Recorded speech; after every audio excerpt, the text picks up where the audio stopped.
നെൽപ്പാടങ്ങൾ പൂത്തു നിൽക്കുന്നത് കണ്ട് ഇത് ഊട്ടിയും കൊടൈക്കനാലുമാണെന്ന് ആരും തെറ്റിദ്ധരിക്കേണ്ട. കാസർഗോഡ് കൊളവയൽ സ്വദേശിയായ വിനുവിന്റെ വീടിന്റെ മുൻവശമാണിത്. 2 വർഷം മുൻപാണ് ഓട്ടോ ഡ്രൈവറായ വിനു തന്റെ മുറ്റത്ത് മുന്തിരിവള്ളി നട്ടത്. എല്ലാ വർഷം നട്ട് ഒന്നായില്ല.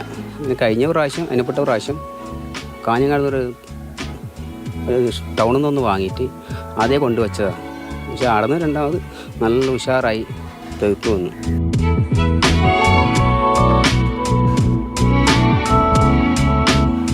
കടലപ്പിണ്ണാക്കും ചാണകപ്പൊടിയുമെല്ലാം ചേർത്ത് ജൈവ രീതിയിലാണ് ഇവർ ചെടികളെ പരിപാലിച്ചത്.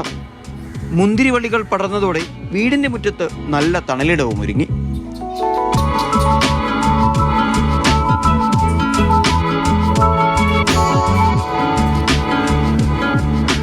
മുന്തിരി മാത്രമല്ല, മറ്റു പല ഫലങ്ങളും വിനുവിന്റെ തോട്ടത്തിൽ വളരുന്നുണ്ട്.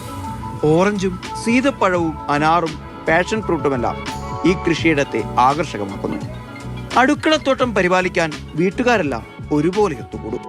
ഇനി വരും വർഷങ്ങളിൽ മുന്തിരി കൃഷി വ്യാപിപ്പിക്കാനാണ് വിനുവിന്റെയും കുടുംബത്തിന്റെയും തീരുമാനം. മാതൃഭൂമി ന്യൂസ്, കാസർഗോഡ്. സാരംഗ് കൊണ്ട് നമുക്കിപ്പം സാരംഗ്, ഗുഡ് മോർണിംഗ്.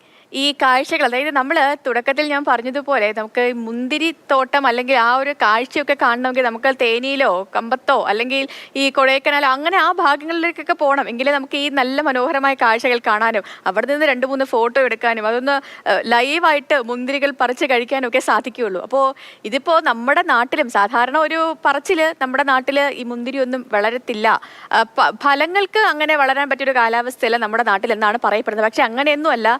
ഇവിടെ നമ്മളൊന്ന് വിചാരിച്ചാൽ മുന്തിരി എന്നല്ല, എല്ലാ സാധനങ്ങളും വിളയും എന്നുള്ള ഒരു ഓർമ്മപ്പെടുത്തൽ അല്ലെങ്കിൽ അതിൻ്റെ ഒരു നേർസാക്ഷ്യം കൂടിയായി നമ്മുടെ ബിനുചേട്ടൻ്റെ വീട്ടിലെ ഈ മുന്തിരി വള്ളികൾ തളിർത്ത് പൂത്ത് കായ്ച്ചു നിൽക്കുന്ന കാഴ്ചകൾ അല്ലേ? Good morning. വേനൽക്കാലത്ത് നമ്മളാരും അങ്ങനെ കാണാത്തൊരു കാഴ്ച.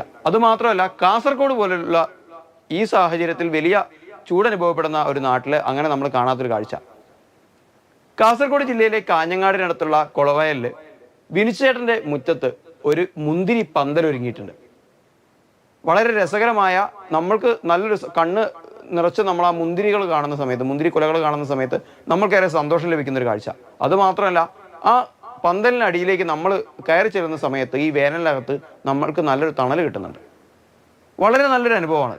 കാരണം നമ്മുടെ നാട്ടിൽ ഇന്ന ഒരു പല മൂലാദികൾ ഉണ്ടാക്കാൻ കഴിയില്ല അല്ലെങ്കിൽ അത് കിളർത്തു വരില്ല എന്നുള്ള ഒട്ടേറെ മുൻധാരണകളുണ്ട്. ഇപ്പോൾ സ്ട്രോബെറി ആവട്ടെ, ഓറഞ്ച് ആവട്ടെ, മുന്തിരി ആവട്ടെ, ആപ്പിൾ ആവട്ടെ, അത്തരത്തിലുള്ള വിളകളൊന്നും തന്നെ നമ്മുടെ നാടിന് അനുയോജ്യമായിട്ടുള്ളതല്ല എന്നുള്ളൊരു പൊതുധാരണയുണ്ട്. എന്നാൽ അത്തരത്തിലുള്ള ധാരണകളൊക്കെ തന്നെ മുഴുവൻ മാറ്റി തിരുത്തി കൊണ്ടുപോവുകയാണ് വിനുചേട്ടനെ പോലുള്ള ആളുകൾ. ഇവരാരും കൃഷിയുമായി ബന്ധപ്പെട്ട് ഉന്നത വിദ്യാഭ്യാസം നേടിയിട്ടുള്ള ആൾക്കാരൊന്നുമല്ല, സാധാരണക്കാരനാണ്. ഒരു സാധാരണക്കാരനായിട്ടുള്ള ഓട്ടോ ഡ്രൈവറാണ് വിനുചേട്ടൻ. വിനുചേട്ടൻ്റെ വീട്ടിലാണ് ഇപ്പോൾ മുന്തിരി ഉണ്ടായിട്ടുള്ളത്. ഒട്ടേറെ വർഷങ്ങളുടെ ഒരു പരിശീലനത്തിൻ്റെ ഭാഗമായിട്ട്, പരിശ്രമത്തിൻ്റെ ഭാഗമായിട്ടാണ് ഇത്തരത്തിൽ ഇങ്ങനൊരു സംരംഭമായിട്ട് അവർക്ക് മുന്നോട്ടേക്ക് വരാൻ പറ്റിയിട്ടുള്ളത്. 4 വർഷത്തോളം കാലം നാട്ടിലേക്ക് മുന്തിരി വിൽക്കാനെത്തുന്ന ആളുകളുടെ കയ്യിൽ നിന്നൊക്കെ തന്നെ തൈ മേടിച്ച് വളർത്താനുള്ള ശ്രമങ്ങൾ വിനുചേട്ടൻ നടത്തിയിരുന്നു. പക്ഷേ അപ്പോഴൊന്നും അത് ഉണ്ടായില്ല. പിന്നീട് ഈ മുന്തിരി ഈ 4 വർഷത്തിന് ശേഷം ഏകദേശം 2 വർഷം മുൻപേ നട്ട തൈയാണ് ഇപ്പോൾ ഒരു പന്തൽ പോലെ ഉണ്ടായിട്ട് നിറച്ച് മുന്തിരി തരുന്ന ഒരു അനുഭവം നമുക്കുണ്ടാവുന്നത്. ആ മുന്തിരി കഴിക്കുമ്പോൾ ഒരു സുഖമുണ്ട്. നമ്മൾ സാധാരണ കഴിക്കുന്നത് മറ്റുള്ള തോട്ടങ്ങളിൽ നിന്നൊക്കെ തന്നെ കീടനാശിനികളിൽ മുക്കിയെടുത്തുള്ള മുന്തിരികളാണ്. അതിൻ്റെ ഒരു രുചിയല്ല. നാടൻ മുന്തിരി എന്നൊക്കെ നമ്മൾ പറഞ്ഞു കേട്ടിട്ടുള്ളൂ. ആദ്യമായിട്ട് അതിൻ്റെ രുചി അറിയാൻ കഴിഞ്ഞു. വല്ലാത്തൊരു അനുഭൂതിയായിരുന്നു. അതുമാത്രമല്ല, ആ വീട്ടിൽ തന്നെ ഓറഞ്ചും അനാറും പാഷൻ ഫ്രൂട്ടും അടക്കമുള്ള നമ്മുടെ നാട്ടിൽ കൃഷി ചെയ്യാൻ കഴിയുന്ന ഇത് അല്ലെങ്കിൽ പാഷൻ ഫ്രൂട്ടൊക്കെ നമ്മുടെ സാരംഗിന്റെ വാക്കുകളിൽ നിന്ന് തന്നെ എനിക്ക് വളരെ വ്യക്തമാണ് ആ മുന്തിരി എത്രത്തോളം രുചികരമായിരുന്നു എന്നുള്ളത്. കാരണം വാക്കുകൾ ഇങ്ങനെ പറയുന്നുണ്ട്, ഒരു വല്ലാത്ത അനുഭൂതിയായിരുന്നു എന്നൊക്കെ.